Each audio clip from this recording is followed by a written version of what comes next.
Hello and welcome back to this channel. On today's episode of the JR Real Estate Show, we're going to show you exactly what to do whilst or during the purchase of a piece of land in Nigeria or a piece of property in Nigeria so that you don't make mistakes. Remember clearly, on the last two episodes, we tried to show you what to do, how to search and how to do a proper due diligence on a piece of property. And in today's episode, we're actually going to take it a step further to show you how to actually purchase a piece of property or a piece of property, yes, right here in Nigeria. Stay tuned.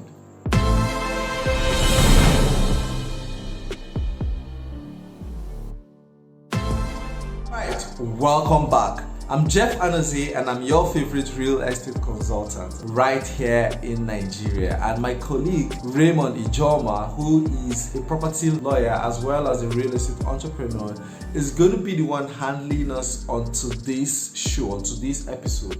And he's going to be showing you exactly what to do in order to make a safe and profitable purchase. So we're going to be switching over to Raymond Ijeomah as he walks us through this show. If you're new on this channel, please hit that subscribe button and like this video so that you get to be notified whenever we bring out such educative, informative videos like this. So go ahead and share this video with as many people as possible as you listen attentively to today's episode of the show.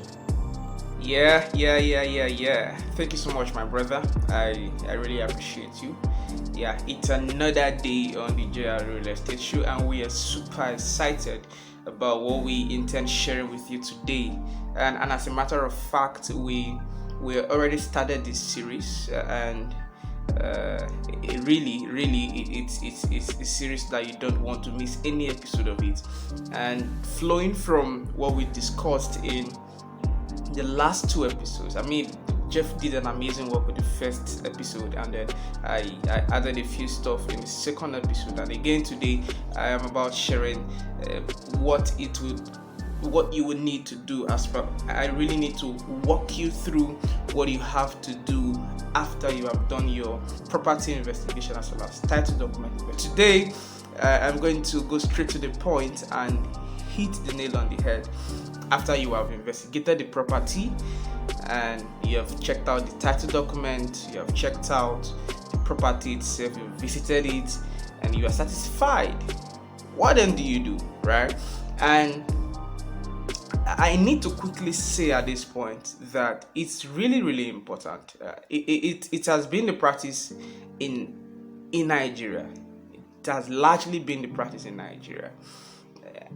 I could boldly say that 80%, 85 or 90% of the transactions that exist in Nigeria, the people who buy the properties do their own thing and then proceed to look for a lawyer to do documentation.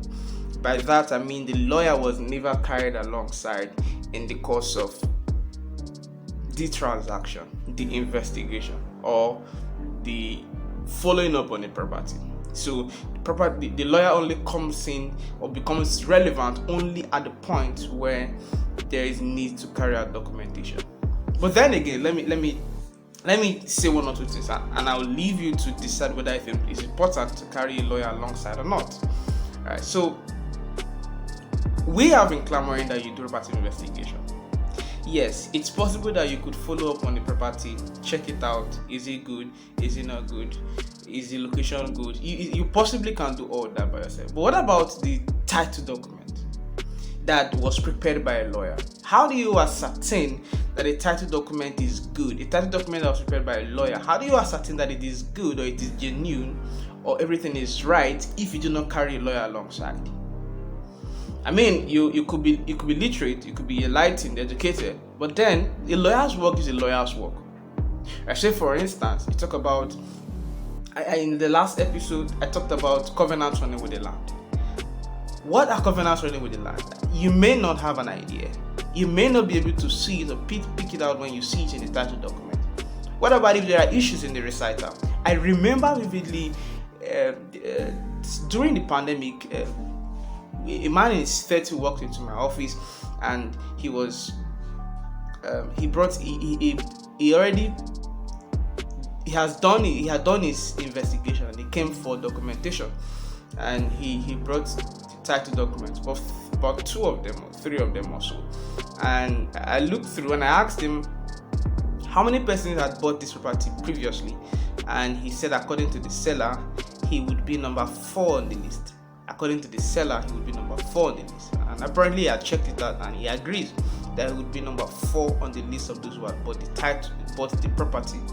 And I looked through again, and I was like, nah, from what I'm seeing here, you are going to be at least number 6 on the list. You're going to be at least number 6. And I was like, he wanted to argue, and I insisted that he should ask the seller certain questions, follow up on the seller. As a matter of fact, there was no trace to the person who bought first. So I insisted that he should ask the seller certain questions. Especially the last person who was reflecting on the reciter. And eventually he came back a week. I actually forgot about the transaction. I thought it was over with. And I remember he made a very important phrase. He said, if the seller is not able to satisfy him with these questions that I've raised, that he's not going to just drop that, because thankfully he hadn't paid. That was a smart move, because that's another problem that sellers make over here. You make payment when you are not even satisfied, and it's an important rule of real estate investment that we have talked about on this show. You do not make payment to anyone until you are satisfied. And as a matter of fact, the payment is supposed to be made when all parties are ready, willing, and available to sign, to execute your title documents. That is when you make payment, right? So it makes no sense. It doesn't work. Maybe it could make sense normally, but in the real estate business, if you are exchanging cash for a property, then you should make sure that you are satisfied with what you are getting. It's not, you're not purchasing it online. It's not like you are ordering on Jumia or something, and you make payment and they do delivery. No, this is real estate, right? This is real estate. It has to be as real as possible. All right. Okay. So, point is, do not make payment. You have to be absolutely satisfied. And one of the things that should sponsor your satisfaction is that you have done your due diligence. And one of the persons that should really be involved in the due diligence journey is a lawyer, right? So let me go back to the story so I'll move on as fast as possible. So eventually, he came back a week later and he brought 2 extra documents. I was like, oh wow, that was good. I looked through and I realized that from the 2 extra documents he brought, he would be number 8 on the list of persons who had bought that property in the past. And that was a big deal. The fact that he could not, in fact, the only person that had trace to the first person that bought that property is the second buyer. Every other person and every other lawyer that prepared the title document in the past, up to the 7th person, did not have a trace back to the first person that bought the land, and also did not have a trace back to the 3rd or 4th person that bought the land also. So two people were missing in the link. The first person, which is the most important and very most important person in the list of transaction or in the chain of transaction, wasn't on the list, right? And that was a big deal, because peradventure that land had become a subject matter of dispute, there wouldn't be a trace to the root person, the first person and that could seriously affect the what is it called? Seriously affects evidence as per proving title, proving root of title and all of that. And really, in fact, the client at the end, after I finished everything, he particularly was very grateful and appreciated me especially. And I also felt excited knowing that I'd prevented problem for him. So imagine that I was just that kind of lawyer that okay, get the document done. Oh, that reminds me, I had this, so sometime last year as well, maybe late last year or so, a colleague of mine reached out and it was like, okay, He needed clarification on a recital, how to go about it, sorting it out basically. And in the course of having that conversation, I raised a couple of questions that would help with him doing the recital the way he should. And eventually, the questions were raising doubts as per the transaction. The questions were poking hole in the transaction. So the questions eventually was leading to or drawing to the fact that the transaction was either fraudulent or something serious was missing that could lead to a problem in the future. And eventually, he made a statement in the course of me raising those investigative questions, and his statement was, the genuineness of the property is not my concern. The genuineness of the property is not my concern. I wasn't surprised, because in the course of doing property documentation, I'd seen that attitude reflect in so many title documents. I wasn't surprised, but I was shocked. I wasn't happy about it, and the truth about it is that is the attitude of so many people. This is not to derogate the legal profession or to talk down on anybody, right? But it is the attitude of some lawyers. Let me use some lawyers. It's the attitude of some lawyers to transactions like this. And I don't know who to blame, but if you have received payment, if you are supposed to receive 100,000 naira and you end up receiving 20,000 naira for the transaction, then you should do it the way you should do it, not because you were paid less.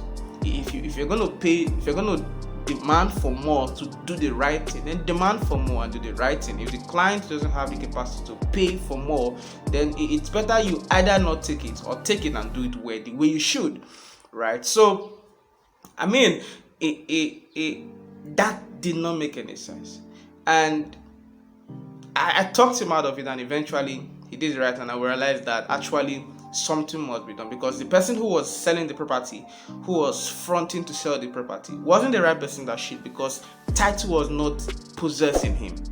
And if I hadn't brought up such questions that would lead to the interrogation of this person, it wouldn't have been able to do the right thing, and the property would have been a bad sale, a bad buy, right? And these are the reasons.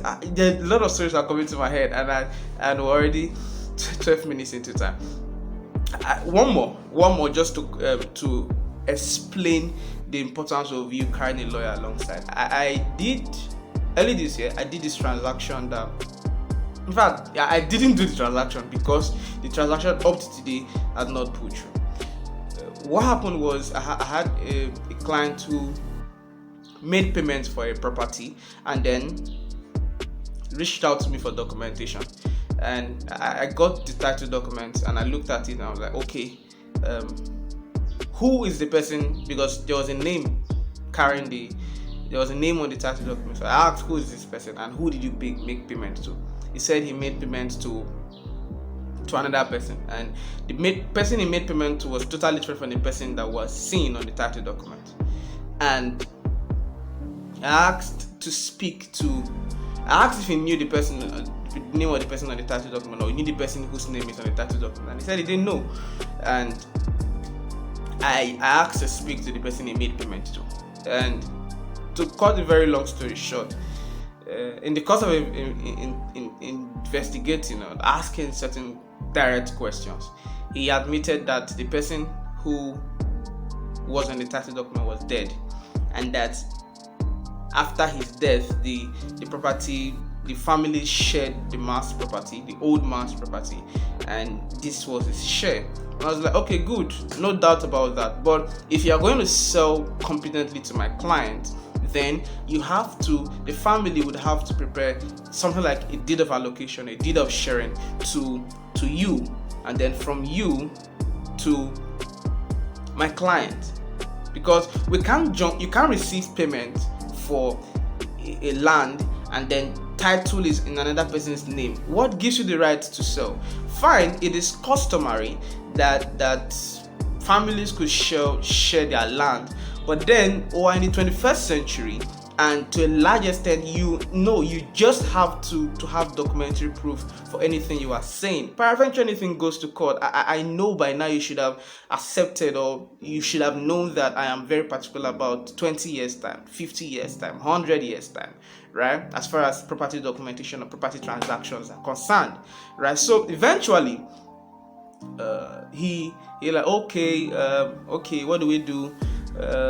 So I told him straight up that I could even help prepare a deed of allocation, or a deed of confirmation, or a deed of sharing between the family headers, the present family headers, the head of the family, to you.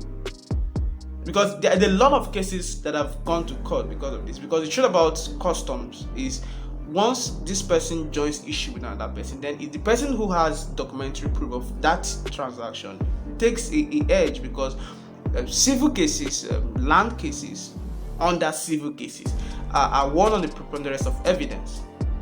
The person whose evidence is stronger wins at the end of the day. So it makes sense. The right thing to do at every point, whether it's family that gave it to you, it's a gift, or is it anything, is that you should have title document. You should have title document, no matter how close the person is to you, right? So I'm trying to hurry so that I'll just drive the point home. So eventually, I told him I could help prepare. He said no, he will get his lawyer to do it. That was 2 months ago or 3 months ago, already in May. Till date, that transaction is still hanging. It is still hanging.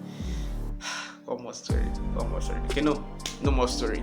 The point is, do not make payment until you are satisfied and the parties are willing, available, and ready immediately to sign the title documents. Number 2, carry a lawyer alongside. Really, I strongly believe that is important to your transaction. There are so many stories in my head to portray this, but I'll just talk about one more. And that was a property I was helping the client to get, and the property was good. Physical property investigation was good, but upon bringing the title document, which I requested for, I realized that something serious was missing. And if they had given me that property for way less than the actual amount, I wouldn't take it, to show how important the title document is.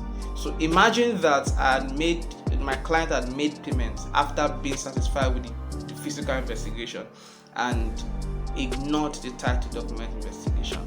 Then that would be a problem. You will start begging or looking for how to beg the client to refund the money that he had paid because something had gone wrong. Or what about this transaction I'm presently doing in Delta? Still the same thing. Till date, they've made payments already, but the people are yet to sign. What the reason is, we don't know. Now the buyers are begging the sellers to either refund their money or sign the title document. So these problems are bound. So it's in your right interest to not make payment till you're satisfied the parties are available, willing, and ready to sign. And moving forward, carry a lawyer alongside. That's also important. And moving forward, if you're paying cash, if you're making part payment, then of course you have to pay attention to do either you prepare a receipt separately, or evidencing the fact that it's a part payment, or you could insert a clause in the title document. And then it leads to another issue. What happens if the party who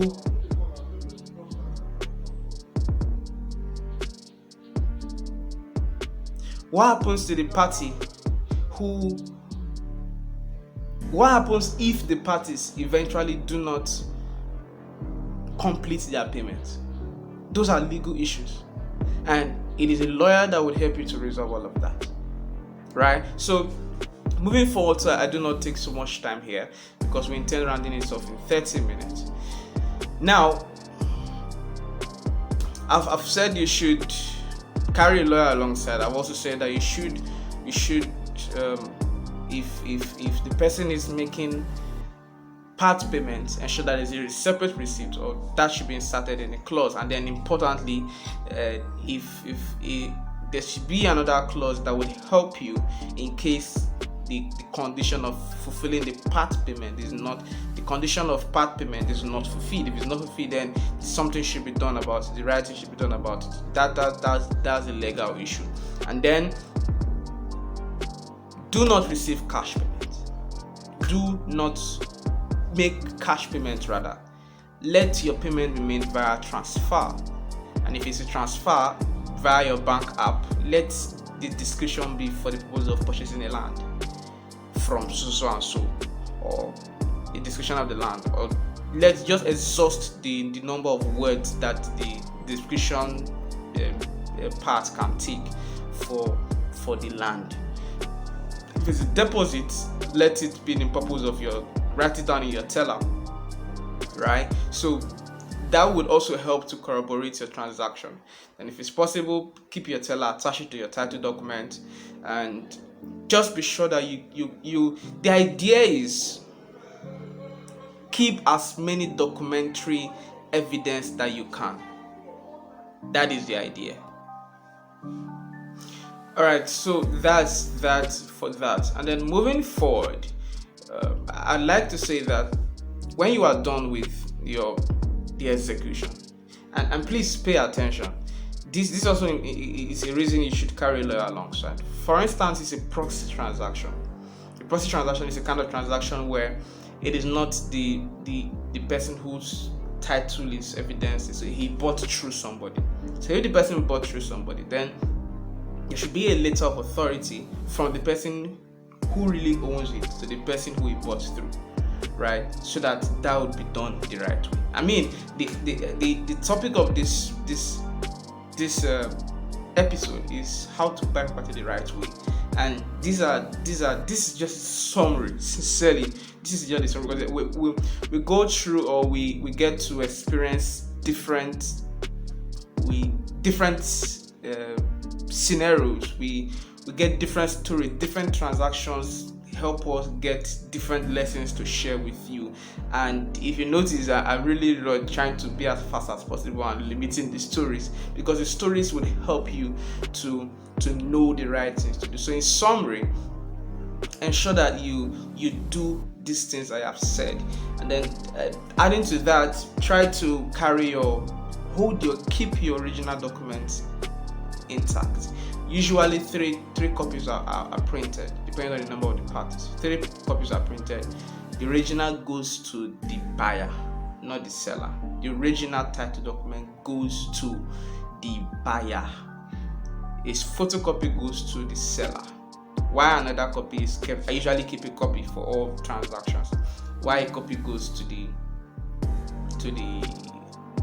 lawyer, right? And if you're going to process a C of O, Jeff will talk about that. If you're going to process a C of O, then you have to prepare more copies much later. But focusing on during the execution stage, you have to keep your title document safe.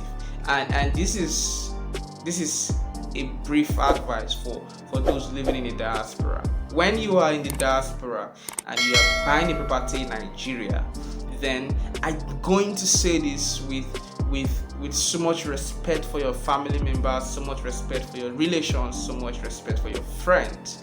I'm not thinking this time around. I'm strongly advising that when your brothers or relations help you to purchase properties in Nigeria, let them send through DHL, through any means whatsoever. Send the original documents to you. Now, I've written a book on that, on how to purchase property the right way from the diaspora, and I titled that book "Stop Wasting Your Hard-Earned Dollar in Nigeria." And the essence of that book is to help you make purchase the right way. I get to hear, just like I'm struggling with a lot of story right now. I get to hear stories of how relations, friends, and even some fake companies or fake agents make a mess of people's properties, transactions, real estate transactions in Nigeria because they are in the diaspora. And I have shared in that book a number of things that you can do to stop or prevent that from happening. And the book is on Amazon, right? It's on Amazon, and I'd possibly share a link in this video for you to have access to the book, right? And just to add, there are certain ways that you can go out of that issue, and one of which is streamlining to today's conversation, because one of the days we'll talk specifically about that, addressing that issue for clients in the diaspora.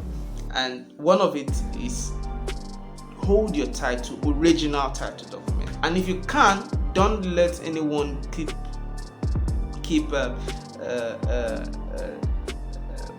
photocopy, because they could use a photocopy, lie to the seller, that the buyer, that we've lost the original documents. And also that brings to play a lawyer, because if you bring such to me and you're saying that the title document is missing, then I'm going to have you prepare an affidavit to that effect, or get a police extract showing that title document, the original title document, is missing. Now, some clients, in fact, when you are representing such clients in that manner, they'll be like, you did overdo, or I don't know. But really, a client really helps the lawyer to do the right things, quite sincerely. But then and again, the point is, keep your title documents to yourself. Keep it as safe as possible. Do not allow anyone have access to them except they are absolutely necessary. Absolutely necessary. What else am I going to talk about? What else? Exchange your title documents. I think that's basically all. We're ready.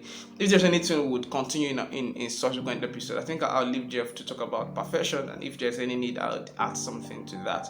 Thank you so much. Again, my name is Raymond Ijeomah, and I'm a real estate entrepreneur. I help solve real estate problems, prevent them where they are possible, and then of course help you secure and ensure that you do the right thing, be smart, and of course become, at the end of the day, real estate, a millionaire. Wow. Thank you so much, Raymond Ijeomah, for such enlightened show. Of course, I hope you got value, and I'm sure you got value. Alright, so please go ahead and like this video if you liked it, and subscribe to this channel if you have not subscribed to our returning subscribers. Thank you so much for always being here. Of course, help us share this video so as many people as possible to get informed and know what to do whilst they're buying a property in Nigeria. Till we come your way next time, I'm Jeff Anazi and my colleague Barrister Raymond. Our goal is to help you make safe and profitable real estate investments in Nigeria. If you buy from us, of course, we get a commission. Alright, otherwise we'll be here to give you these type of information from time to time. If you have any question at all, please leave it in the comments box. If you have topics you like to suggest us to discuss, please leave them also in the comments box, and we'll get on them as soon as possible. Thank you so much, and enjoy the rest of your day. Bye for now.